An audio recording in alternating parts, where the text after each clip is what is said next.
Rasul pilihan Allah Subhanahu wa Ta'ala.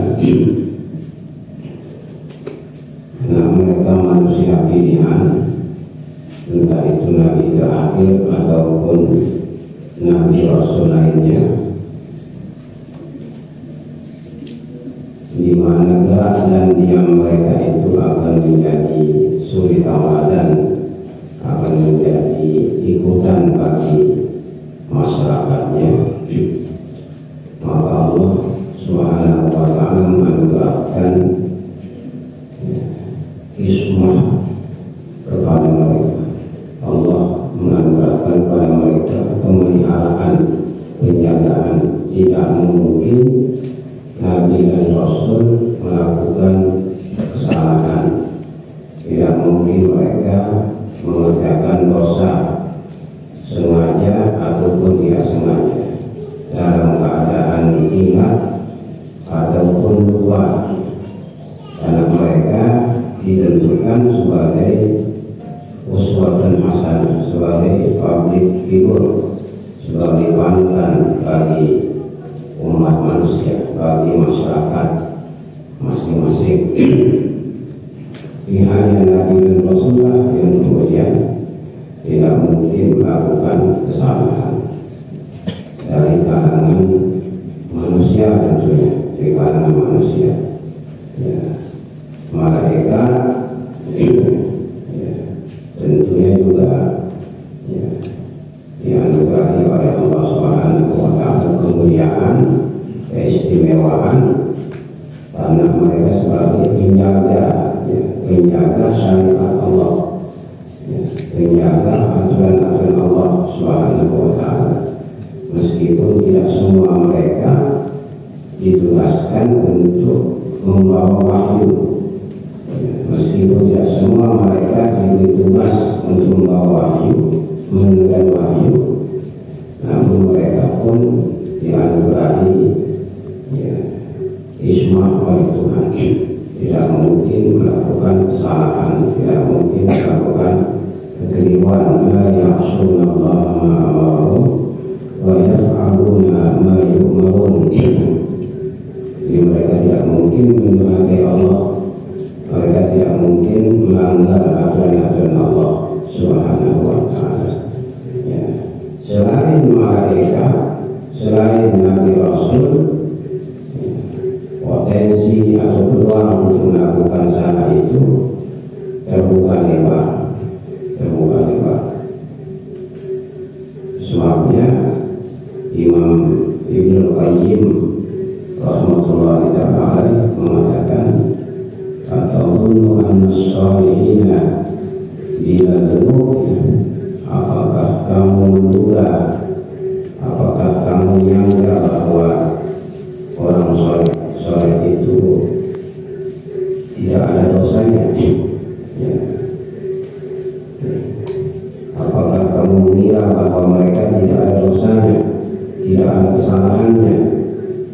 Lalu dia mengatakan, ya, innahum faqad istadaru wa lam yuhaju.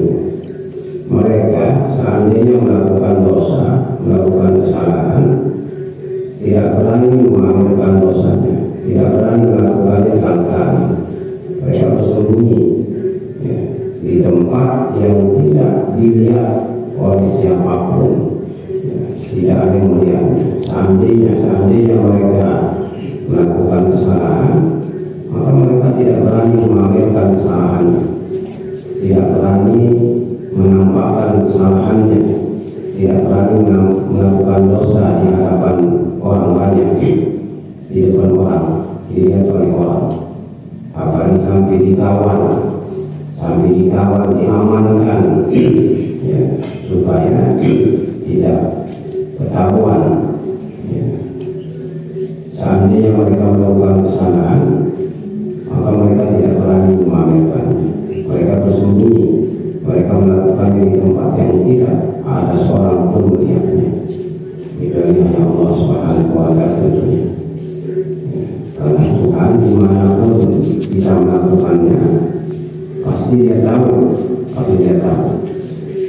Jadi mereka tidak melakukannya di hadapan sesama, tidak berani dilihat oleh sesama. Jadi innahum faqat istadaru walam yuhajiru. Kemudian apa lagi?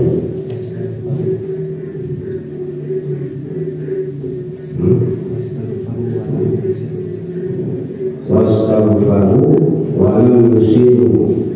Mereka pun minta ampun jika mereka telah melakukan kesalahan, segera minta ampun, segera bertaubat.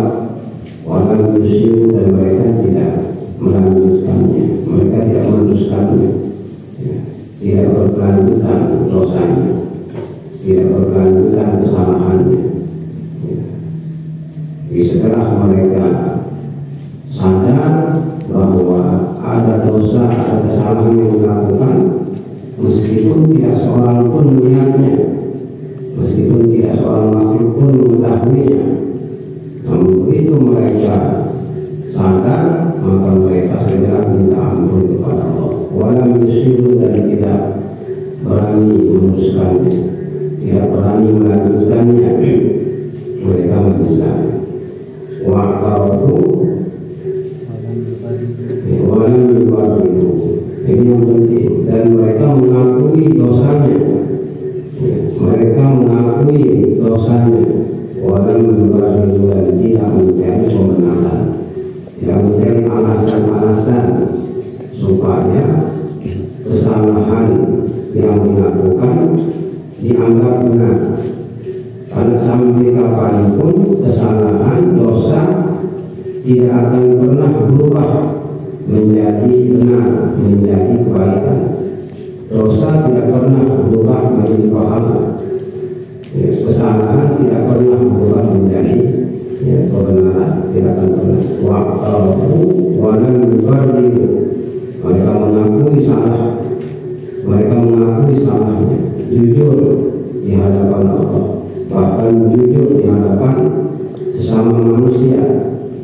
Bagaimana seorang perempuan dari suku Qamidiyah datang menghadap Nabi dalam keadaan bunting, dalam keadaan hamil karena zina, lalu dia mengatakan di hadapan Nabi, kita tahirni ya Rasulullah, sucikan aku, bersihkan aku di dosa zina ini.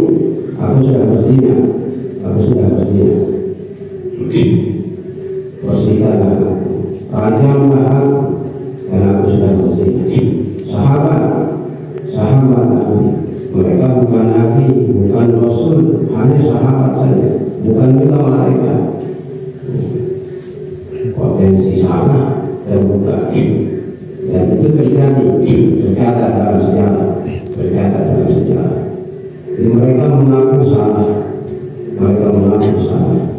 mereka mengakui dosa-dosanya, tidak menjadi pembenaran. Kemudian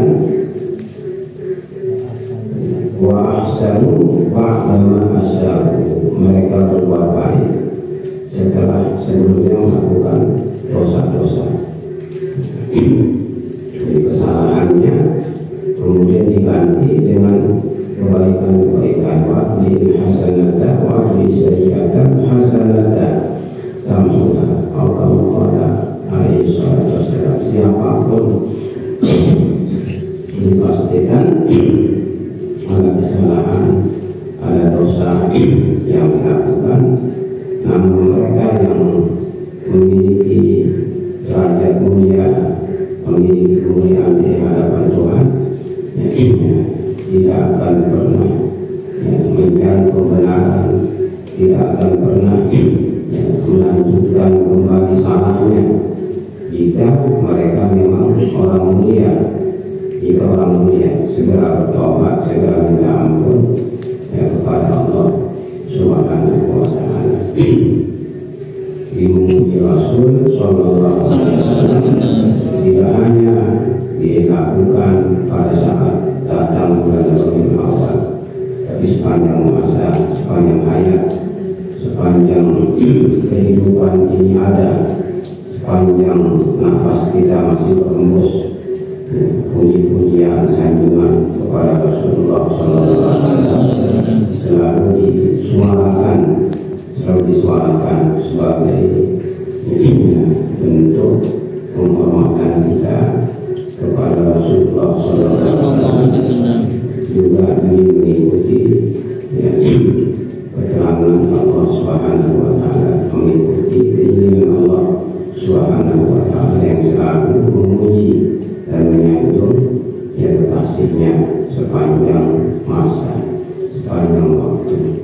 Kekasih Nabi ini, kekasih Allah Subhanahu wa Ta'ala ini kemudian diamanahkan oleh Allah,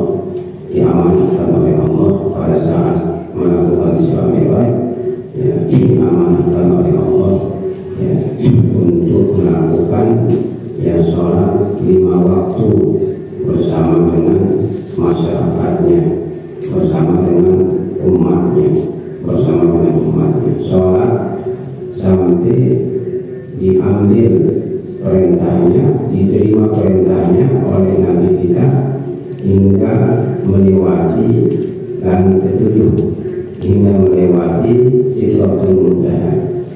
Ya, kewajiban sholat diterima hingga melewati Sidratul Muntaha.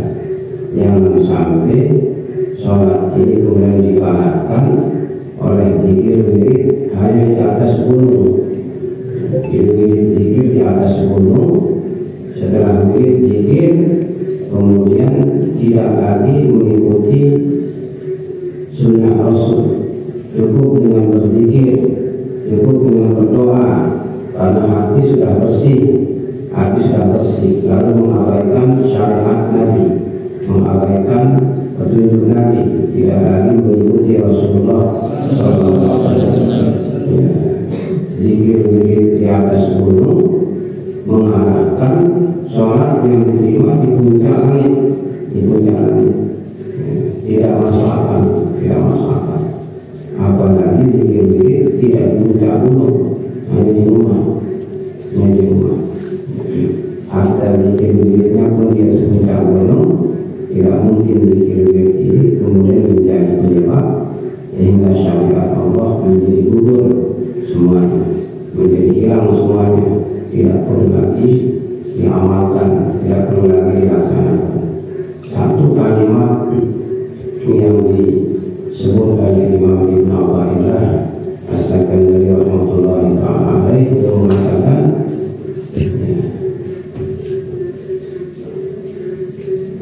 la yastahqirul wirda illa jahul, la yastahqirul wirda illa jahul, tidak meremehkan syariat kecuali orang-orang bodoh, tidak meremehkan syariat kecuali orang-orang tolol.